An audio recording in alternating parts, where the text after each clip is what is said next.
சித்தர்கள் வந்து இந்த செம்பருத்தியை வந்து தங்க பஷ்பம் அப்படின்னு சொல்லுவாங்க. செம்பருத்தி பூவை பாருங்க, என்ன ஒரு அழகான கலர். அந்த சிகப்பு கலரை பார்க்க பார்க்க நம்ம மனதை வந்து அப்படியே கவரும்.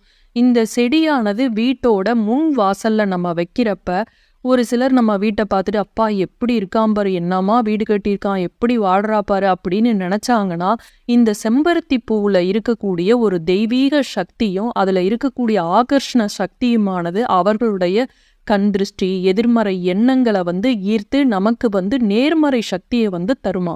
அதனாலதான் வீட்டோட முன் வாசல்ல இந்த செம்பருத்தி செடியை வைக்கணும் அப்படின்னு சொல்றாங்க. இந்த பூவுக்கு வந்து அப்படி ஒரு ஆகர்ஷண சக்தி இருக்கு. அதனால இந்த செடியை வந்து வீட்டோட முன் வாசல்ல தான் வைக்கணும். பொதுவா இண்டிவிஜுவல் ஹவுஸ், அதாவது தனி வீடெல்லாம் பார்த்தீங்கன்னா முன் வாசல் பின்வாசல்னு நிறைய வீடுகள்ல 2 வாசல் இருக்கும். அப்படி 2 வாசல் இருக்கக்கூடிய வீடுகள்ல வீட்டோட முன் வாசல்ல வளர்க்கக்கூடிய முக்கியமான செடிகள்ல இந்த செம்பருத்தி செடியும் ஒண்ணு. ஒரு சில செடிகள்லாம் பார்த்தீங்கன்னா முன் வாசல்ல வளர்க்கக்கூடாது அப்படின்னு சொல்லுவாங்க. தெய்வீக சக்தி பொருந்திய இந்த செம்பருத்தி செடியை வீட்டோட முன் வாசல்ல வளர்க்கறதுனால தான் நம்ம இல்லத்துக்கு தேடி வருகின்ற பிரச்சனைகள், கண் திருஷ்டி, தீமைகள் இதெல்லாம் தடுக்கக்கூடிய ஆற்றல் இருக்கும். வீட்டோட முன் வாசல்ல செம்பருத்தி செடியை நட்டு வச்சு அதுக்கு தினமும் தண்ணி ஊற்றி அதுல இருக்கக்கூடிய பூக்களை எடுத்து நம்ம தெய்வத்துக்கு தினமும் வச்சு வணங்கி வரும்போது வீட்டில் இருக்கக்கூடிய எதிர்மறை அதிர்வுகளை தடுத்து நம்ம இல்லத்திற்கு அதிர்ஷ்டத்தை வந்து வர வைக்கும். இந்த முன் வாசல்ல செம்பருத்தி செடியை வைக்கிறது மட்டும் இல்லை, இதை எந்த செடியோட சேர்த்து வைக்கணும் அப்படிங்கிறதும் முக்கியம். இப்போ செம்பருத்தி செடியோட மஞ்சள் ரோஜா இருக்கு இல்லையா, அதை நம்ம சேர்த்து வச்சு வளர்க்குறப்ப அது ரொம்ப நன்மையை தரும். அதே போல் இதோட மணி பிளான்ட்டையும் நம்ம சேர்த்து வச்சு வளர்க்கலாம். இந்த 2 செடிகளில் எந்த செடி உங்களுக்கு வைக்க முடியுதோ அதை நீங்கள் வைக்கலாம். இதை 2ஐயும் செய்கிறப்ப வீட்டில் வந்து அதிர்ஷ்டத்தையும் செல்வ வளத்தையும் அதிகரிக்க செய்யக்கூடிய ஆற்றல் வந்து இந்த செம்பருத்தி செடிக்கு இருக்குது. இந்த செம்பருத்தி செடியை வீட்டோட முன்வாசலில் எந்த திசையில் வைக்கணும் அப்படின்னு பார்த்தீங்கன்னா, மேற்கு தெற்கு இந்த திசைகளில் வளர்க்குறது நன்மையை தரும். வாஸ்துப்படி செம்பருத்தி செடியை வீட்டோட முற்றத்தில் வைக்கிறீங்க அப்படின்னா வடகிழக்கு இடத்துல நடுறது விசேஷமானது. இந்த செடியை வந்து சின்ன தொட்டியில கூட நம்ம வளர்க்கலாம். அதே போல எந்த திசையில வைக்கக்கூடாது அப்படின்னு நம்ம பார்த்தோம்னா வீட்டோட தென்கிழக்கு திசையில வைக்கக்கூடாது. அந்த இடத்துல நம்ம வைக்கிறப்ப வீட்டில் வந்து அதிக சண்டை சச்சரவுகள் வரும், கணவன் மனைவிக்கு இடையே வந்து வாக்குவாதம் வரும், பிரிவு வரும் அப்படின்னு எல்லாம் சொல்லியிருக்காங்க. ஜாதகத்துல மங்கள தோஷம் இருக்கிறவங்களுக்கு, செவ்வாய் தோஷம் உள்ளவருக்கு திருமணம் வந்து தாமதமாக நடக்கும். இப்படிப்பட்டவர்கள் வந்து இந்த செவ்வாய் தோஷம் நீங்குவதற்கு செம்பருத்தி செடியை வீட்டில் வந்து கண்டிப்பா நட்டு வளர்க்கணும் அப்படின்னு சொல்லியிருக்காங்க. ஒருத்தருக்கு பகை இருந்தால் அதோட விளைவை குறைக்க உறவினர்கள்ட்டையோ யார்கிட்ட இருந்தாலும் சரி, அதோட விளைவை வந்து குறைக்கிறதுக்கு அந்த நபர் வந்து சிவப்பு வண்ணம் கொண்ட இந்த செம்பருத்தி செடியை வந்து பரிசளிக்கலாம் அப்படின்னு ஜோதிட சாஸ்திரத்துல சொல்லியிருக்காங்க. எவ்வளவு பகை இருந்தது அப்படின்னாலும் அந்த பகை வந்து விலகி போயிடும் அப்படின்னு சொல்லியிருக்காங்க. இந்த செம்பருத்தி பூவோட கலர் பாருங்க, நல்ல ஒரு சிகப்பு, அடர் சிகப்பு. இது தைரியத்தை குறிக்கக்கூடிய சின்னத்தோட நிறம். இதை வந்து வீட்டில் வைக்கிறதன் மூலமா நேர்மறை ஆற்றல் அதிகரிக்கும். ஒருத்தரோட ஜாதகத்துல சூரியன் வந்து பலவீனமாக இருந்தாலும், சூரிய பகவான் அசுப பலனை தந்தாலும் இந்த செம்பருத்தி செடியை வீட்டோட கிழக்கு திசையில நட்டு வளர்க்கறது ரொம்ப நல்லது. அப்பதான் சூரியனை வந்து வலிமையாக்குமா. இது வந்து வீட்டில் நேர்மறை ஆற்றலை அதிகரிக்க செய்யும், எதிர்மறை சக்திகளை விளக்கும். ரொம்ப பணப்பற்றாக்குறைங்க, எங்களால் நிதி நெருக்கடியை சமாளிக்கவே முடியல, கடன் வாங்கி வாங்கி அதை கட்டவும் முடியல, அசலையும் கட்ட முடியல, வட்டியும் கட்ட முடியல அப்படின்னு கவலைப்படுறவங்க வெள்ளிக்கிழமை லட்சுமி தேவிக்கு இந்த செம்பருத்தி பூ வச்சு வழிபட்டு பாருங்க, உங்க கஷ்டமெல்லாம் குறையும்.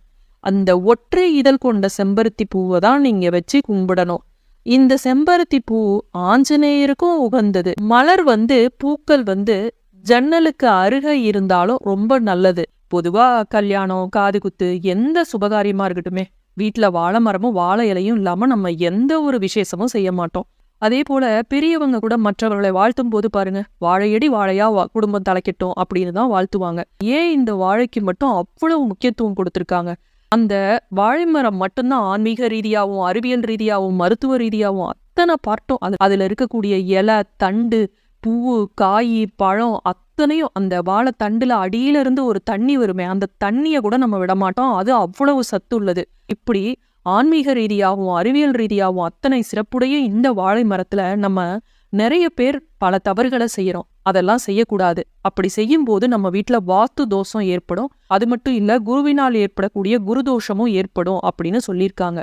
அது என்ன அப்படிங்கறத தான் நம்ம இந்த பதிவுல பார்க்க போறோம். இந்த வாழை மரம் தான் விஷ்ணு, லக்ஷ்மி, குருன்னு சொல்றோம்ல, பிரகஸ்பதி எல்லோருடனும் தொடர்புடையதாக சொல்லப்படுகிறது. அதனால இந்த மரத்தை சரியா பராமரிக்கணும், இல்லைன்னா குடும்பத்திற்கு அசுபமாகவும் நஷ்டமாகவும் வரும் அப்படின்னு சொல்லியிருக்காங்க. ரோஜாவா இருந்தாலும் சரி, எந்த முள்செடியா இருந்தாலும் சரி, வாழைக்கு அருகில எந்த விதமான முள்செடியும் நடக்கூடாது.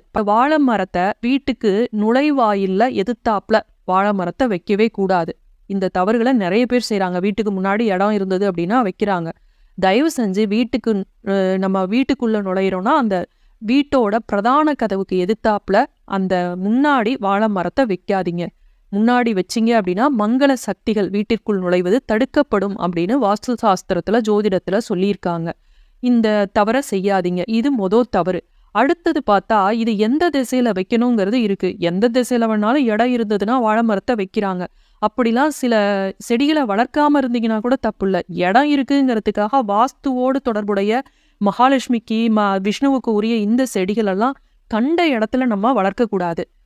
இது எந்த இடத்துல வளர்க்கக்கூடாது அப்படின்னு பார்த்தீங்கன்னா, வீட்டோட தெற்கு பகுதி, அடுத்தது மேற்கு பகுதி, தென்கிழக்கு பகுதின்னு சொல்றோம்ல, இந்த இடத்துல வாழை மரத்தை வைக்கக்கூடாது. இது 2வது தவறு. இந்த இடத்துலலாம் நீங்க வாழை மரத்தை வைக்கிறதுக்கு நீங்க வைக்காமையே இருக்கலாம். ஏன்னா திசை ரொம்ப முக்கியம். இதை எந்த இடத்துல வைக்கணும் அப்படின்னு பார்த்தீங்கன்னா, வாழை மரத்தை வடகிழக்கு திசையில தான் வைக்கணும். அந்த இடத்துல வைக்கிறது தான் நல்லது. வீட்டோட பின்புறம் இடம் இருக்கு அப்படின்னா அந்த இடத்துல வைங்க. அப்பதான் வாஸ்து தோஷம் ஏற்படாமல் இருக்கும். வாழை மரத்தை சுத்தி தூய்மையா வச்சிருக்கணும். அங்க போய் குப்பை அது இதுன்னு அப்படிலாம் கிடக்கக்கூடாது. ஏன்னா இந்த வாழை மரத்துல இருக்கக்கூடிய இலையை தான் நம்ம பறிச்சு பூஜைக்கு பயன்படுத்துறோம். அது மட்டும் இல்ல, வாழை விஷ்ணுவோடையும் குருவோடையும் தொடர்புடையது அப்படிங்கிறதுனால அந்த இருக்கிற இடம் சுத்தமா இருக்கணும். அப்ப பாத்தீங்கன்னா வீட்டுல ஒரு அழுக்கு தண்ணி, குளியலறை கழிவுகள், அந்த சிங்க்ல நம்ம பாத்திரம் கழுவுற தண்ணி இதெல்லாம் போற மாதிரி சில வீடுகள்ல வச்சிருப்போம். அந்த தண்ணீர் வாழை மரத்துக்கு போகக்கூடாது. இந்த 3வது தவறு. இதை நீங்க செய்யாதீங்க. ஏன்னா வாழை மரம் கடவுளோடு தொடர்புடையது அப்படிங்கிறதுனால இதுக்கு அழுக்கு தண்ணி போகக்கூடாது. வேற எந்த செடிக்கு வேணாலும் விடுங்க. இதுக்கு போற மாதிரி பண்ணாதீங்க. சுத்தமான தண்ணியை விடுங்க. அது மட்டும் இல்ல, அடுத்தது இந்த காய்ஞ்சு போய் இலையெல்லாம் இருக்கு மரத்துல அப்படின்னா அதை உடனே அகற்றி விடணும். எந்த மரத்துலையுமே செடியிலையுமே காஞ்ச இலைகள் இருக்கு அப்படின்னா அது அவ்வளவு நல்லதில்லை. அதுல இருந்து எடுத்துருங்க. இந்த வாழை மரத்தை வடகிழக்கு பகுதியில உங்களுக்கு வைக்க இடம் இல்லை அப்படின்னா கிழக்கு பகுதியில நடலாம். வீட்டோட பின் சைடு இல்ல முன்புறம் கொஞ்சம் இடம் இருக்கு அப்படின்னாலும் கொஞ்சம், அதாவது வீட்டோட நுழைவாயிலுக்கு எதிர்த்தாப்புல நேரா தான் நடக்கூடாது. கொஞ்சம் தள்ளி கிழக்கு பகுதியில நடலாம். அடுத்தது, இந்த வாழைக்கு அருகில ஒரு செடியை நட்டு வளர்த்தால் நல்லதுன்னு சொன்னேன் இல்லையா, அது என்ன அப்படின்னு பார்த்தீங்கன்னா, வாழை மரத்துக்கு அருகில துளசி செடியை நட்டு வளர்ப்பது மிகவும் விசேஷமாக சொல்லப்பட்டுள்ளது. விஷ்ணுவுக்கு மிகவும் பிடித்தது எது? துளசி. இந்த துளசிங்கிறது மகாலட்சுமி அம்சம் பொருந்தியது. இந்த வாழை மரம்ங்கிறது விஷ்ணுவோடு தொடர்புடையது. அப்ப வீட்டுல வாழையை நட்டா அதற்கு அருகில துளசியை நட்டு அதை பராமரிச்சோம் அப்படின்னா விஷ்ணுவோட அருளும் மகாலட்சுமியோட அருளும் நமக்கு கிடைக்கும் அப்படின்னு சொல்லுவாங்க. மீண்டும் அடுத்த காணொளியில் சந்திப்போம். நன்றி, வணக்கம்.